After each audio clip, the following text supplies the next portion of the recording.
फिक्र आपकी, presented by ortho Ayurvedic oil and capsules, जोड़ों के दर्द की बेजोड़ दवा।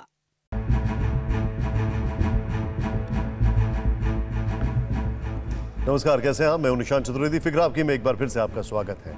आइए शुरू करते हैं आपकी फिक्र की बड़ी बड़ी खबरों के साथ। कोयला, जिसे ब्लैक डायमंड कहा जाता है, उसकी किल्लत से इस वक्त पूरे देश पर संकट के बादल मंडरा रहे हैं। माना जा रहा है कि कोयले की किल्लत से बिजली संकट शुरू हो गया है, जो आने वाले वक्त में और भी गंभीर होता जाएगा। आज हमने इस विषय में पूरे देश भर से बड़ी पड़ताल की है। आज आपकी दिवाली काली होने की इस पूरी फिक्र को हम आपको समझाने की कोशिश कर रहे हैं, देखिएगा जरूर। और फिर आपको कश्मीर की फिक्र भी दिखाएंगे, जहां पर बचे कुचे कश्मीरी पंडितों और सिखों को चुन चुनकर निशाना बनाया जा रहा है। गंभीर फिक्र यह है कि घाटी में आतंकवादियों के 700 हमदर्द निकले हैं। बावजूद इसके पंडितों और सिखों ने आतंक के खिलाफ जंग छेड़ दी है। टीवी 9 भारतवर्ष ने ऐसे साहसिक लोगों से बात की।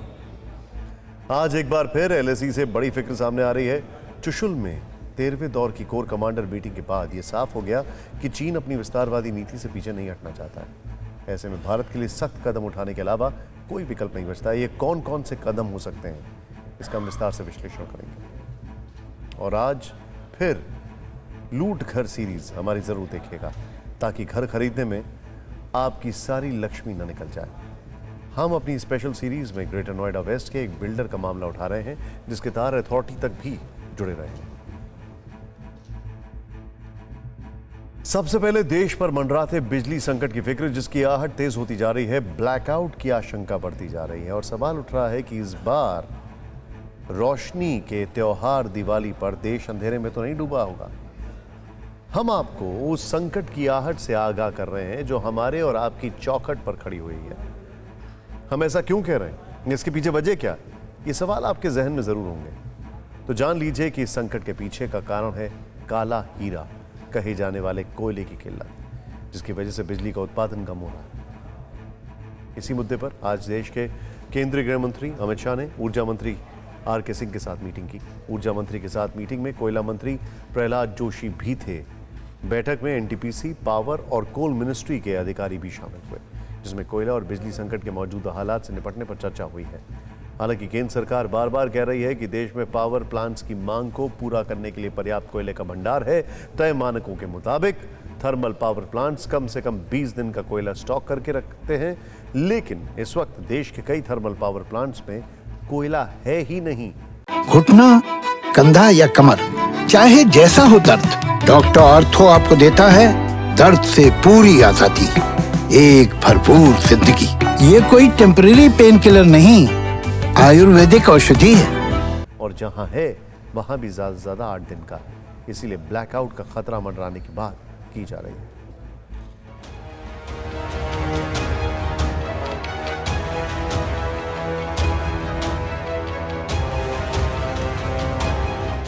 भारत में बिजली संकट की आहट।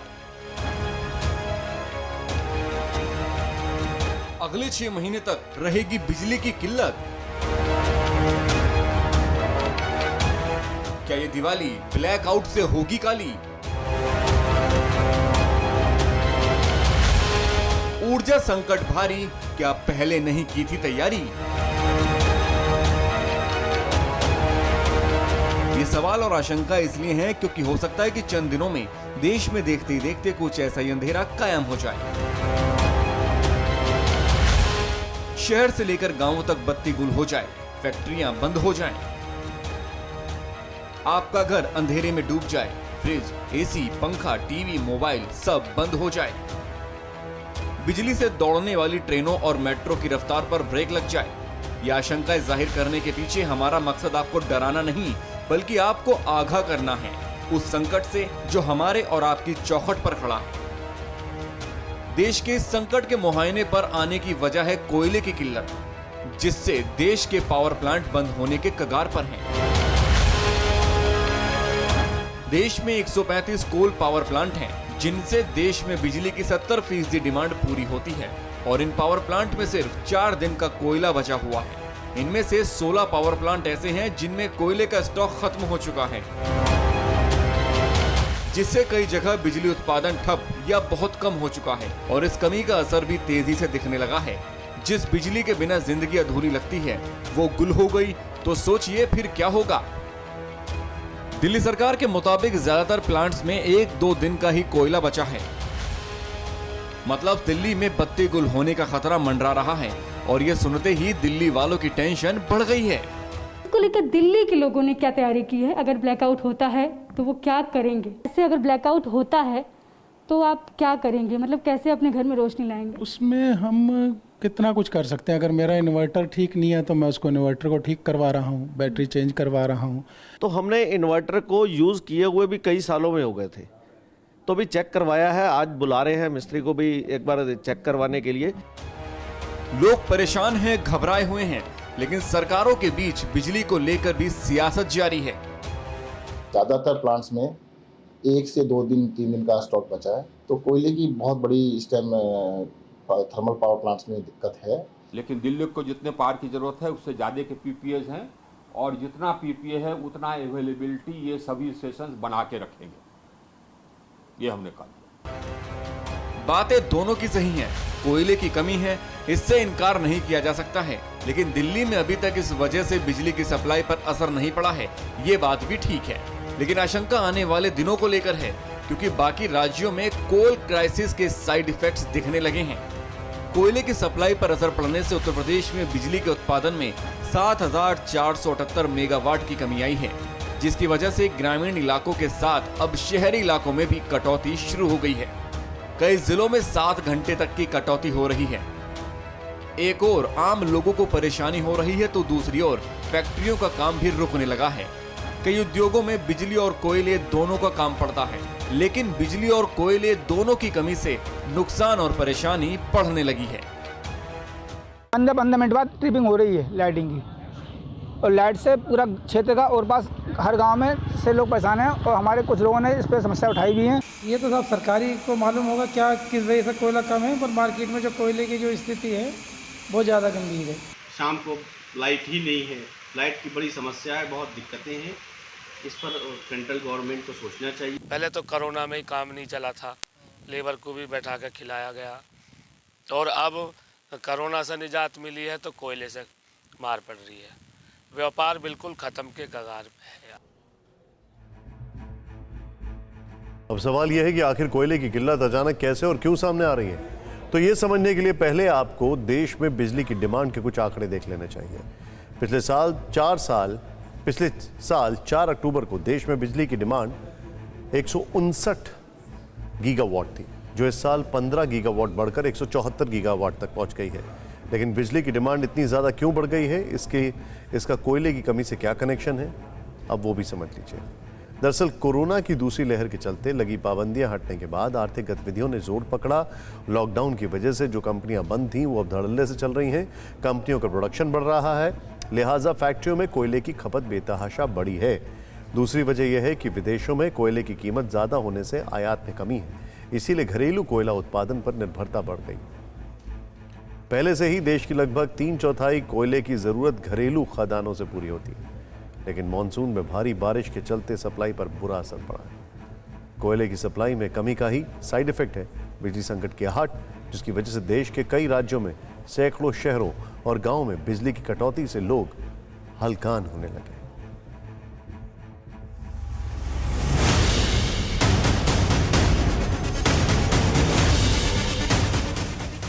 एक और रोशनी का त्योहार नजदीक आ रहा है तो दूसरी ओर देश में अंधेरा छाने का डर भी बढ़ता जा रहा है।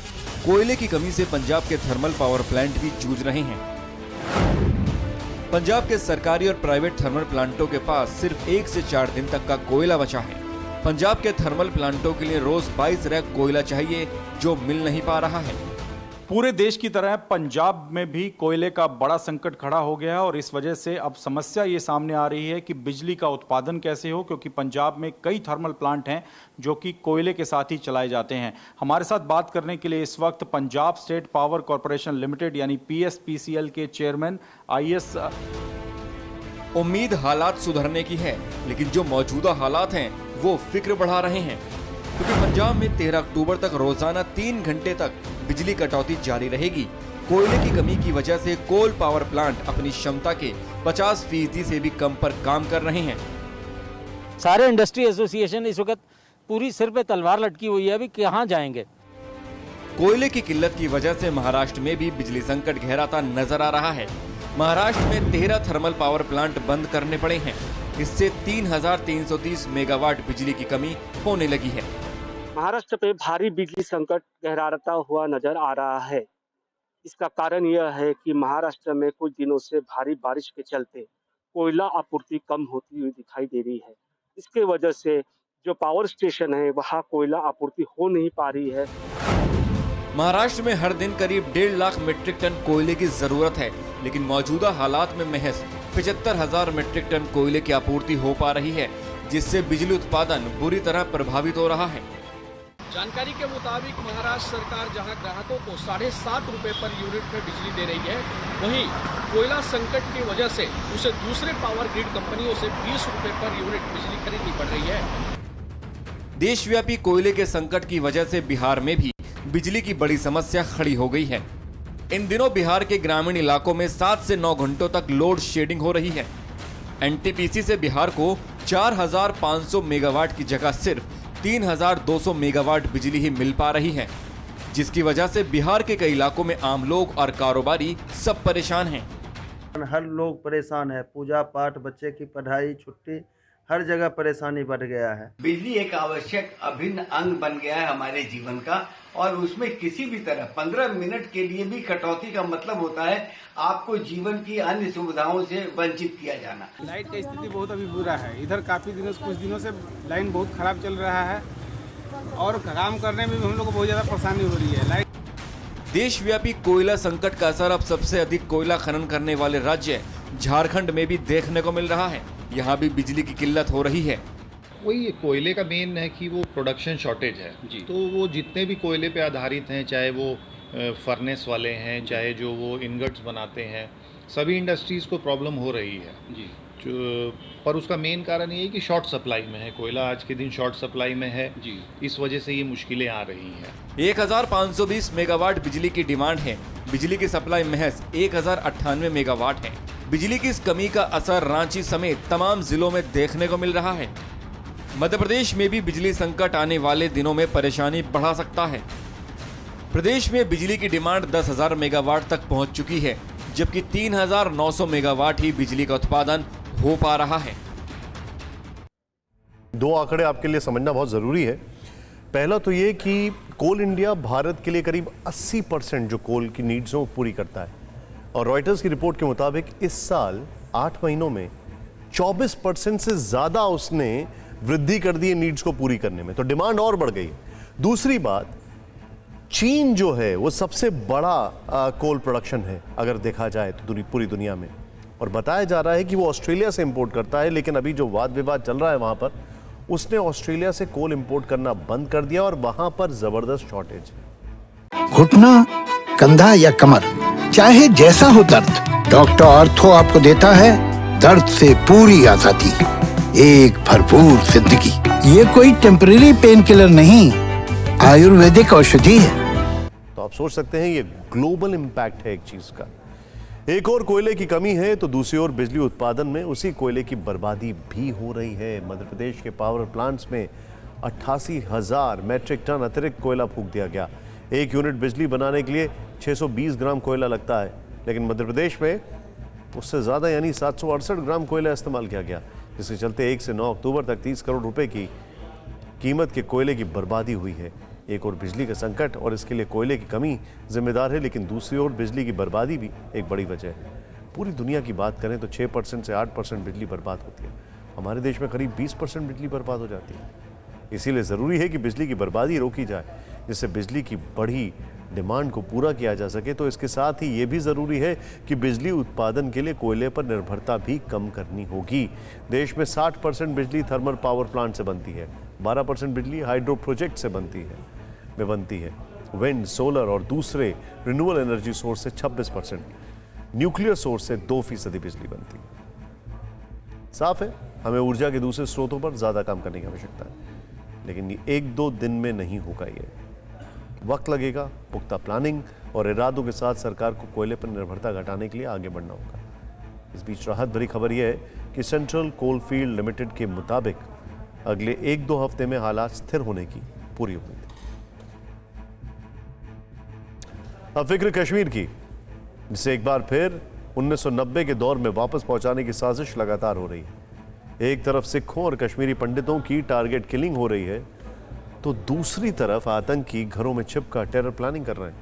लेकिन दोनों ही मोर्चों पर घाटी में आतंकियों को करारा जवाब मिल रहा है। पुंछ जिले के सूरनकोट इलाके में सुरक्षा बलों और आतंकियों के बीच एनकाउंटर जारी है। सुरक्षा बलों को 3 से 4 आतंकियों के छिपे होने की खबर मिली है। खुफिया इनपुट्स के आधार पर सेना ने सुबह ही गांव के पास घेराबंदी कर ऑपरेशन की शुरुआत कर दी। जब सुरक्षाकर्मी आतंकियों के नजदीक पहुंच गए तो पेड़ों के पीछे छिपे आतंकियों ने उन पर गोलीबारी शुरू कर दी।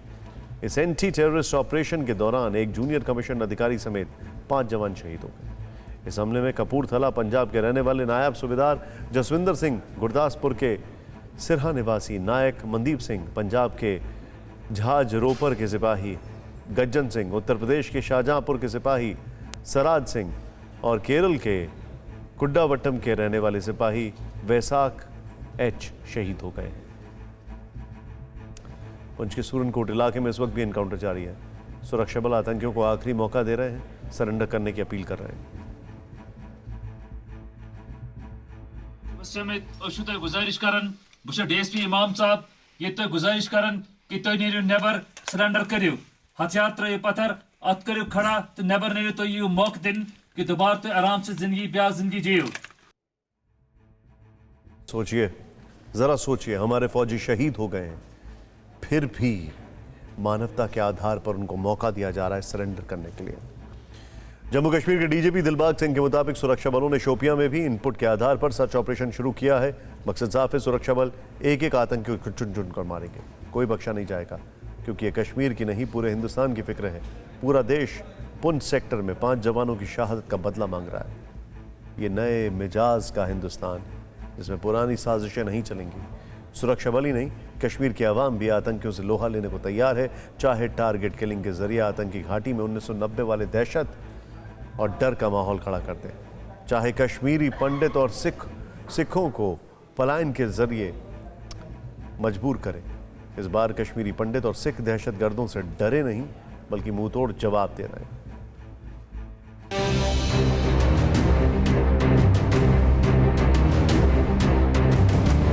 डर तो है, उसमें शक नहीं है, मगर हम डट के मुकाबला करेंगे। फैसला किया है वलवला और प्यार देखकर कि हम यहाँ नहीं जाएंगे, विल सेटल हियर। इस मातृभूमि में हमारे लोगों को ही रक्षा करना हमारा फर्ज है। हम सब लोग इन किलिंग्स के खिलाफ हैं और हम सब लोग ये चाहते हैं कि ये किलिंग्स बंद हो। हम तो इनके साथ हैं, हम तो पहले भी इनके साथ हैं। ये चंद मुट्ठी भर लोग नहीं है, ये सिर्फ घाटी के सिख, पंडित या मुसलमान नहीं है, बल्कि ये वो बुलंद आवाज है जिसमें फैसला है कि कश्मीर में आतंकी 1990 की तरह कामयाब नहीं होंगे। इनकी बातों में कश्मीरियत और भाईचारे की भावना को बुलंद करने का चट्टानी इरादा है। हिंदुस्तान के खिलाफ जो कि ये चीज़ें कर रहे हैं, ये मारदाड़ कर रहे हैं, उनके खिलाफ हम डट के यहाँ लड़ेंगे और लड़ते रहेंगे। जान से बढ़कर कोई चीज़ नहीं है, मगर हमने फैसला किया है वलवला और प्यार देखकर कि हम यहाँ नहीं जाएंगे, विल सेटल हियर। इनमें दहशत से हार नहीं मानने का हौसला है, दहशतगर्दों की खूनी सोच से लड़ने का जज्बा है। हर हाल में घाटी में आतंकवादियों के नापाक मंसूबों को नाकाम करना है। थोड़ा सा आपको धीरज रखने की जरूरत है। ये हमारी मातृभूमि है, इस मातृभूमि में हमारे लोगों को ही रक्षा करना हमारा फर्ज है। और सब लोगों को सड़कों पर आकर, सब लोगों को अपने सामाजिक मीडिया पे जो भी प्लेटफॉर्म मिलता है वहाँ पर बात करें कि हालात जो हैं ऐसे नहीं होने चाहिए। हम सब लोग इन किलिंग्स के खिलाफ हैं। ये लोग कश्मीर में रह रहे कश्मीरी पंडित और सिखों के कत्लेआम से डरे नहीं है, चाहे कश्मीरी पंडित मक्खन लाल बिंद्रू की शहादत हो या फिर स्कूल की सिख प्रिंसिपल सपिंदर कौर और कश्मीरी पंडित दीपक चंद का कत्ल। कश्मीर घाटी में लगातार अल्पसंख्यक समाज के लोगों की निर्मम हत्या से ये डरे सहमे नहीं है, बल्कि आहत हुए। इनका अटल इरादा है कि ना तो घाटी छोड़ेंगे, ना ही भागेंगे। जिस मिट्टी में पले बढ़े कई दशक गुजारे हैं, वहीं रहेंगे और हिम्मत के दम पर आतंकियों के एजेंडे को विफल करेंगे। छोटे बड़े सब ने हमारा हौसला बढ़ाया और हम दुकान खोल रहे हैं। फिर इन हालात में हमने फैसला किया कि वही फ्री, जैसे लोग यहाँ हमको मार दिया गया है, हमारे लक्ष्य को मार दिया गया, हम यहाँ से भाग जाए। जहाँ से बढ़कर कोई चीज़ नहीं है, मगर हमने फैसला किया है वलवला और प्यार देखकर कि हम यहाँ नहीं जाएंगे, विल सेटल हियर। सुना आपने, ये बुजुर्ग रोशन लाल मावा है, कश्मीरी पंडित मक्खन लाल बिंद्रू के ससुर। जिन्हें आतंकवादियों ने बेरहमी से मारा। फिर भी आतंकी बंदूक के दम पर दहशत का राज कायम नहीं कर पाए। इनकी बुलंद आवाज खूनियों के दिल में ही दहशत पैदा करती है। यह आवाज उन तमाम कश्मीरी पंडितों और सिखों के दिल से निकली है जिनके बारे में कहा जा रहा है कि कश्मीर में टारगेट किलिंग कर दहशतगर्दों ने फिर से 1990 जैसा माहौल बना दिया है। वो डर गए हैं और फिर से पलायन के लिए मजबूर हैं। हिंदुओं और सिखों की हत्या कर दहशतगर्दों ने सोचा था कि घाटी एक बार फिर खाली हो जाएगी, लेकिन इस बार कश्मीरी पंडितों ने आतंकवादियों को करारा जवाब दिया है। हम देखिए, एक बड़ी कौम यहाँ से चली गई 1990 में, तकरीबन 7 लाख लोग बेघर हो गए। अब जो गिने चुने हैं उनको लोकल्स का सपोर्ट चाहिए। लोकल्स को चाहिए कि वो अपने नाम पे अब कोई दबा न लगने दें। कश्मीरी पंडितों की तरह ही सिखों के इरादे भी फौलादी हैं। 2 टूक ऐलान कर दिया है कि उनके धर्म ने भागना नहीं सिखाया है। वो कश्मीर कभी नहीं छोड़ेंगे। बस इनकी एक ही अपील है, जैसे समय समय पर सिखों ने कश्मीरी बहुसंख्यकों का साथ दिया, वैसा साथ उन्हें भी मिले। हमें खतरा है। हम लोग कह रहे हैं कि यहाँ पर हर एक कश्मीरी को खतरा है। हर एक कश्मीरी यहाँ पर इस टाइम खतरे का जो है उसमें है, एक निशाना बना हुआ है। और सब लोगों को सड़कों पर आकर, सब लोगों को अपने सामाजिक मीडिया पे जो भी प्लेटफॉर्म में मिलता है वहाँ पर बात करें कि हालात जो हैं ऐसे नहीं होने चाहिए। हम सब लोग इनके लिंक्स के खिलाफ हैं। देखिए, सिख डरे हुए नहीं हैं, ना ही सिख सहमे हुए हैं। सिखों को खाली एक चीज़ का दुख है कि हमने हर जगह पूरे हिंदुस्तान में कश्मीरियों का साथ दिया है। इस टाइम सिख चाहते हैं कि कश्मीरी बाहर निकलें और ऐसे ही सिखों का साथ दें, सड़कों पे आएं, कम से कम सिखों के साथ चलें। साफ है, आम कश्मीरियों को दहशतगर्दों से डर नहीं है। ऐसे में सुरक्षा बल भी आतंकवादियों की कमर तोड़ने में जुट गए हैं। सुरक्षा बलों और एजेंसियों ने आतंकवादियों और उनके समर्थकों पर भी शिकंजा कसना शुरू कर दिया है। एनआईए और दूसरी एजेंसियां ताबड़तोड़ छापेमारी कर रही हैं। जम्मू कश्मीर में फिर से एक बार एनआईए समेत रा और आईबी ने आज सुबह जो है छापेमारी की है। बता दें आपको, जम्मू कश्मीर में करीब 16 जगहों पर जो है ये छापेमारी की गई और कश्मीर संभाग की बात करें तो यहाँ पे करीब 1 दर्जन जगहों पर ये छापेमारी की गई। हाल ही में अल्पसंख्यक समुदाय के सदस्यों पर हमलों में बढ़ोतरी देखी जा रही है, उसको भी एनआईए जो है यहाँ पे जो है तफ्तीश कर रही है और उसके संबंध में जो है जम्मू कश्मीर में जो है ये छापेमारी की गई है। अल्पसंख्यकों की हत्या पर एजेंसियां हाइपर एक्टिव हैं। जम्मू कश्मीर में अब तक 700 लोगों को हिरासत में लिया गया है। सिर्फ श्रीनगर से ही 70 लोग पकड़े गए हैं। Online magazine voice of Hind चलाने वाले संदिग्धों की तलाश हो रही है। 2020 से ये मैगजीन ऑनलाइन आईएसआईएस के दुष्प्रचार को आगे बढ़ा रही थी। एजेंसियों के निशाने पर टीआरएफ से जुड़े संदिग्ध भी हैं। एक तरफ घाटी की शांति, अमन और भाईचारे को तबाह करने वाले सुरक्षा बलों के निशाने पर है। सेना और पुलिस कश्मीरी पंडितों और सिखों के साथ है, तो दूसरी तरफ मुस्लिम मुख्य धर्म गुरु भी एकजुटता का संदेश दे रहे हैं। हम तो उनके साथ हैं। मेरा आना ही यहाँ पे, मैं तकरीबन 1.5 करोड़ मुसलमानों की नुमाइंदगी करता हूँ जम्मू कश्मीर में। अगर आप ये मानते हैं तो आपको तो एहसास होना चाहिए कि मेरा आना कौन सी तर्जुमानी है। बेशक बेशक। हम तो इनके साथ हैं, हम तो पहले भी इनके साथ हैं। ये तय है कि घाटी का माहौल बिगाड़ने के लिए जो साजिश दहशतगर्दों ने रची है वो नाकाम हो रही है। घुटना, कंधा या कमर, चाहे जैसा हो दर्द, डॉक्टर ऑर्थो आपको देता है दर्द से पूरी आजादी, एक भरपूर जिंदगी। ये कोई टेम्परेरी पेन किलर नहीं, आयुर्वेदिक औषधि है। बात की जाए जो इस वक्त के हालात हैं उनको देखते हुए क्या कुछ चल रहा है। अगर भारत और चीन की अगर हम बात करें, एलएसी की अगर बात करें, तो जिस तरीके से वहाँ पर बैठकें चल रही थी, अब हम फिक्र कर रहे हैं सरहद की करीब 17 महीने बाद एलएसी पर चीन एक बार फिर सिर उठाने लगा है। भारत और चीन के बीच टेंशन बढ़ती जा रही है। 13 राउंड की बातचीत के बाद भी मई 2020 जैसी स्थिति बहाल नहीं होती दिख रही है। इस बीच चीन की प्रोपेगेंडा मीडिया ने भारत को गीदड़ भभकी भी दी है। चीन की सरकारी अखबार ग्लोबल टाइम्स ने कहा है कि अगर युद्ध होगा तो दिल्ली की हार होगी। ग्लोबल टाइम्स ने करीब 3 घंटे पहले जो ट्वीट किया उसमें लिखा कि नई दिल्ली एक बात स्पष्ट रूप से समझ ले कि जिस तरीके से वो सीमा को हासिल करना चाहती है उस तरीके से उसे वो नहीं मिलेगी। अगर युद्ध शुरू होता है तो निश्चित रूप से उसे हार का सामना करना पड़ेगा। दरअसल ये चीन की बौखलाहट है, क्योंकि गलवान की घाटी के बाद से वो अपमान की आग में चल रहा है। भारत से बदले की फिराक में बौखला रहा है। इसीलिए कल जब दोनों देशों के बीच 13वें राउंड की कमांडर लेवल टॉक हुई तो उसमें भी चीन एलएसी पर गतिरोध खत्म करने को तैयार नहीं हुआ।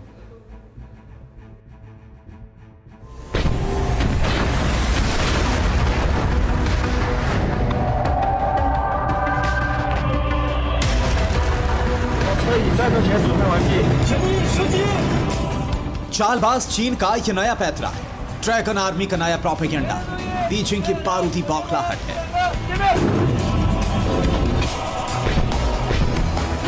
पहाड़ और रेगिस्तान के इलाके में चाइनीज टैंक गोले बरसा रहे हैं। जिनपिंग की कायर सेना मिनी वॉर एक्सरसाइज में जुटी है।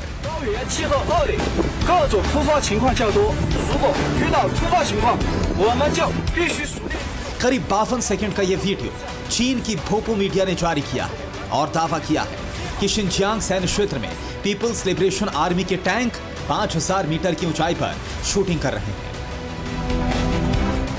चीन ने यह प्रोपेगेंडा वीडियो ऐसे समय में जारी किया है जब एलएसी पर भारत चीन के बीच तनाव फिर बढ़ने लगा है। इस बीच रविवार यानी 10 अक्टूबर को मोल्डो चुशूल मीटिंग पॉइंट पर 13वें दौर की सीनियर सैन्य कमांडर स्तर की बातचीत हुई, जो सुबह 10:30 बजे से शाम 7 बजे तक चली। लेकिन इस मैराथन वार्ता से कोई रास्ता नहीं निकला, मतलब 8.5 घंटे की कमांडर लेवल टॉक बेनतीजा रही। इस मीटिंग में भारत की तरफ से लेह स्थित 14वीं कोर यानी फायर एंड फ्यूरी कोर के कमांडर लेफ्टिनेंट जनरल PGK मैनन ने मीटिंग में हिस्सा लिया, जबकि चीन की तरफ से दक्षिणी शिनजियांग मिलिट्री डिस्ट्रिक्ट की कमांडर ने मीटिंग का प्रतिनिधित्व किया। अब सवाल उठता है कि 13वें दौर की कमांडर लेवल टॉक में पेच कहां फंसा, क्योंकि 13वें दौर की सैन्य वार्ता के पहले दोनों देशों के विदेश मंत्री दुशांबे में मिले थे। वहां दोनों विदेश मंत्रियों ने भारत चीन के बाकी मुद्दों को जल्द से जल्द हल करने पर सहमति जताई। तो यहाँ ये जानना जरूरी है कि बाकी मुद्दे कौन से हैं और पूर्वी लद्दाख में बातचीत के पॉइंट्स कौन कौन से हैं। दरअसल एलएसी पर पूर्वी लद्दाख में पिछले साल अप्रैल मई के महीने से ही तनातनी बनी हुई है। इसके बाद 15 जून को गलवान घाटी में भारतीय शूरवीरों ने चीन को इसकी गुस्ताखी का करारा जवाब दिया। इंडियन आर्मी के जवानों ने पीएलए आर्मी की गर्दन मरोड़ी, हड्डियां तोड़ी, 20 के बदले 45 से भी ज्यादा लाशें बिछा दी। कुछ महीने बाद चीन ने पूर्वी लद्दाख में फिर घुसपैठ का प्रयास किया, जिसका भारतीय सैनिकों ने मुंहतोड़ जवाब दिया। इसी दौरान भारतीय जवानों ने लद्दाख की ऊंची चोटियों पर पकड़ बना ली। करीब 20,000 फीट की ऊंचाई पर बोफोर्स टैंक तैनात कर दिए और पीएलए को बैकफुट पर जाने को मजबूर कर दिया। अब पूर्वी लद्दाख में गतिरोध हॉट स्प्रिंग्स, डेप्सांग और डेमचोक को लेकर है। भारत और चीन के बीच विवाद इन्हीं क्षेत्र को लेकर है। रविवार को 13वीं राउंड की कमांडर लेवल बातचीत में भी इन्हीं मुद्दों पर बातचीत हुई। भारत की तरफ से जारी किए गए बयान में बताया गया है कि चुशूल मोल्डो में जो मीटिंग हुई उसमें भारत की तरफ से पूर्वी लद्दाख में पूरी तरह डी-एस्केलेशन की बात कही गई, जिस पर चीन राजी नहीं हुआ। मीटिंग में भारत ने कहा कि जिस तरह धीरे धीरे पैंगोंग झील, गलवान और गोगरा में डी-एस्केलेशन हो रहा है, वहां बफर जोन बनाए गए हैं, उससे गतिरोध खत्म करने की ओर नहीं बढ़ा जा सकता। चीन ऐसा ही बफर जोन हॉट स्प्रिंग इलाके में भी बनाना चाहता है। आपको बता दें कि 3 से 10 किलोमीटर की बफर जोन का मतलब है कि भारत उस इलाके में पेट्रोलिंग नहीं कर सकता, जबकि भारत पहले एलएसी के इन इलाकों में पेट्रोलिंग करता आया है। इसके अलावा डेप्सांग और डेमचोक जैसे मुद्दे, जो कि मई 2020 से शुरू हुए गतिरोध का हिस्सा नहीं है, उन पर चीन बातचीत करने से कतरा रहा है। दरअसल मीटिंग के बाद भारतीय सेना की तरफ से जारी बयान में बताया गया कि मुलाकात में भारत की तरफ से विवाद को सुलझाने के लिए रचनात्मक सुझाव दिए गए, जिस पर चीन सहमत नहीं दिखा। ऊपर से अपनी प्रोपेगेंडा मीडिया के जरिए उल्टा चोर कोतवाल को डांटे वाले फॉर्मूले पर सरकारी बयान जारी करवाया। चीन की भोपू मीडिया ग्लोबल टाइम्स ने पीएलए के वेस्टर्न थिएटर कमांड के हवाले से ट्वीट किया।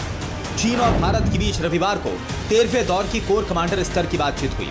भारत अनुचित और अवास्तविक मांगों पर जोर दे रहा है, जिससे बातचीत में मुश्किलें आ रही हैं।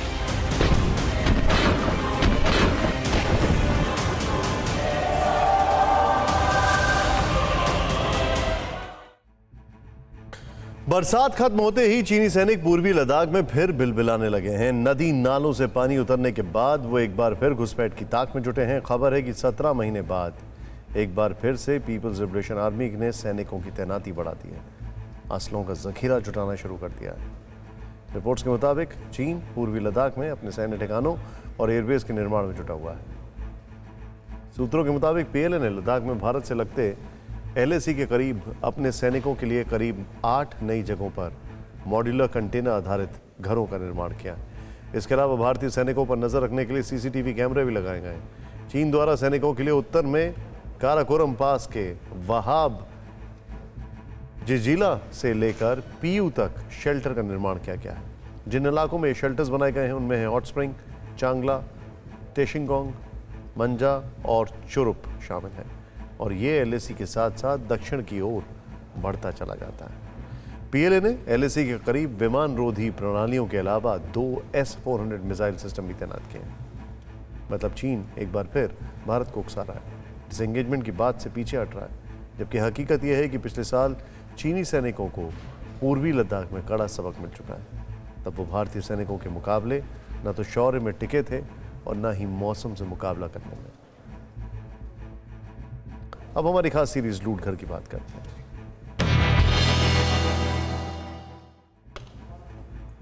एक बात हम बार बार कहते आ रहे हैं, चाहे गलती किसी की भी हो, उपभोक्ता ही खामियाजा भुगतता है। आज हम इसी का 100% सटीक उदाहरण देने जा रहे हैं। मामला ग्रेटर नोएडा वेस्ट का है। एक अपार्टमेंट में बिल्डर और अथॉरिटी के बीच का लेन देन फंसा हुआ है, लेकिन धूप में खड़े होकर नारेबाजी कौन कर रहा है? बायर।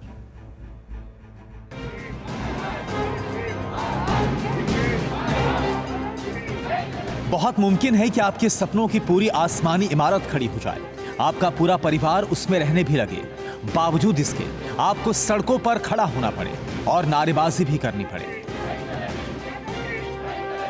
कुछ ऐसा ही हो रहा है ग्रेटर नोएडा वेस्ट के पंचशील पिनाकल टावर के होम बायर्स के साथ। कड़ी धूप के बीच लोग सड़क पर बैठकर प्रदर्शन करने के लिए मजबूर हैं। ये वो तमाम लोग हैं जिन्होंने पंचशील के अंदर अपना सपना देखा था कि यहाँ पर अपना एक फ्लैट होगा, लेकिन डिले लगातार होता गया। नतीजा ये है कि अब लोग सड़कों पर खड़े हैं।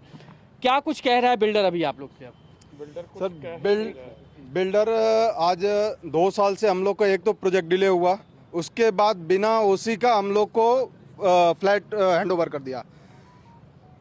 कई बार मीटिंग करने के बावजूद भी ना ही ये ओसी का प्रोविजन, ना ही हमें रजिस्ट्री का कोई रास्ता बता रहा है कि कब तक ये रजिस्ट्री हो जाएगी। इसके लिए हमें अपने बाउंसर बुलवा के हमें धमकियां दिलवा रहे हैं। अब इनकी पूरी परेशानी समझ लीजिए। 2011 में ग्रेटर नोएडा वेस्ट में बिल्डर ने पंचशील पिनाकल नाम से प्रोजेक्ट की शुरुआत की। बिल्डर ने दावा किया कि वो 2015 के अंत तक फ्लैट बनाकर बायर्स को हैंडओवर कर देंगे, लेकिन बिल्डर ने 2018 में लोगों को फ्लैट हैंडओवर करना शुरू किया। इससे पहले 3 साल तक लोग धरना प्रदर्शन करते रहे, ईएमआई के साथ साथ किराया भी चुकाने का डबल टॉर्चर सहते रहे, लेकिन इसके बाद भी मुसीबतों ने पीछा नहीं छोड़ा। आरोप है कि बिल्डर ने ना तो घरों की रजिस्ट्री कराई, ना ही ऑक्यूपेशन सर्टिफिकेट यानी ओसी दिए, यानी लोगों के लिए अपना घर भी अपना नहीं है। हमारी लड़ाई पंचशील से हो रही है, मगर इसके बावजूद जो मेंटेनेंस कंपनी है अलाइड, उसने हमारे अगेंस्ट जो है वो नोटिस दायर कर दिया है। हमें मेंटेनेंस से धमकियां मिल रही हैं, जान जोखिम पे आने की बात हो रही है, लीगल नोटिस आ रहे हैं हमारे पास, हमें मारने की धमकियां दी जा रही हैं। अगर तुम ये ऐसा प्रदर्शन करोगे तो जान से मार देंगे। आपने पुलिस में कंप्लेन किया है, FIR कराया है, तो इसका कुछ निष्कर्ष निकला? उस टाइम पे उन्होंने बुला के डांट डूट के उनको शांत कर दिया, भाई ऐसा मत करिए। देश भर में लोग भले ही सैटरडे संडे को हॉलिडे प्लान करते होंगे, रिलैक्स होने के लिए आसपास निकल जाते होंगे, लेकिन पंचशील पिनाकल में लोग वीकेंड पर प्रदर्शन प्लान करते हैं। सैटरडे संडे को इसी जगह पर आकर जुटते हैं। यहां बायर जयपुर तक से 200 किलोमीटर का सफर तय करके प्रदर्शन करने आते हैं। आज की डेट में नौकरियों के लाले पड़े हुए हैं, नौकरियां मिल नहीं पा रही, फिर भी आदमी अपने सियाना में लगा हुआ है कि मैं अपने और अपने परिवार के लिए एक छोटा सा आशियाना बना के रखूं। इस प्रदर्शन में पहुंचकर आपको पता चलेगा कि इस देश में अपना हक मांगना भी कितना बड़ा गुनाह है। आरोप है कि बायर्स को प्रदर्शन करने से रोकने के लिए भी बिल्डर हर तरह के हथकंडे अपनाता है। कभी बाउंसर भेज देता है, कभी लीगल नोटिस भेज देता है, कभी पेनल्टी लगा देता है, जबकि ना तो रजिस्ट्री कराने की तारीख बताता है, ना सुविधाओं पर ध्यान देता है। मेरे जैसे इंसान जिन्होंने अपनी बहुत कुछ बेच के ये घर बनाया है, तो हम लोगों के लिए तो ये हमारा सब कुछ है। ठीक है ना। अब हम इस चीज़ के लिए नहीं लड़ेंगे तो फिर हम किस चीज़ के लिए लड़ेंगे? मेरे हस्बैंड को इन्होंने धमकाने के लिए 10 लाख का इन्होंने एक लेटर भेजा है और हम लोग 11 लोगों को भेजा, सिर्फ इसलिए कि हम लोग डर के ये रजिस्ट्री के लिए ना बोलें। सर आप बताइए हम लोग कहाँ जाएं? जो भी हमें बोला गया था कि आपको एसी मिलेगा, ये मिलेगा, कुछ नहीं, रॉ फ्लैट मिला है। उसमें भी बाथरूम के जो हाल हैं, कोई भी फ्लैट ऐसा नहीं होगा जो सही से हो। लीकेज है, हर बाथरूम में लीकेज है यहाँ पे। इन सभी आरोपों और समस्याओं को लेकर हम बिल्डर के पास भी पहुंचे।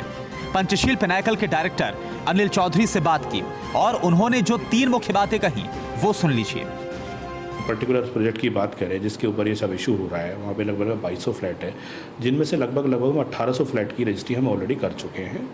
200 के करीब की फ्लैट की रजिस्ट्रियाँ पेंडिंग हैं। अथॉरिटी में लगातार हम उनको बोल रहे हैं कि भी हमारी इसको इम्प्लीमेंट उसको एग्जीक्यूट करके, और जो भी हमारे पर आपने ड्यूज़ बना रखे हैं, क्योंकि हमारा कोई ड्यूज़ बनता नहीं है उसके बाद में, लेकिन वो उसको पैसे को एडजस्ट करने को तैयार नहीं है। वो एडजस्ट नहीं करेंगे तो जब तक वो एडजस्ट नहीं करेंगे तब तक हम उसकी रजिस्ट्री, वो कहते हैं कि जब तक आप या तो पैसा दीजिए, पैसा उनका बनता नहीं है।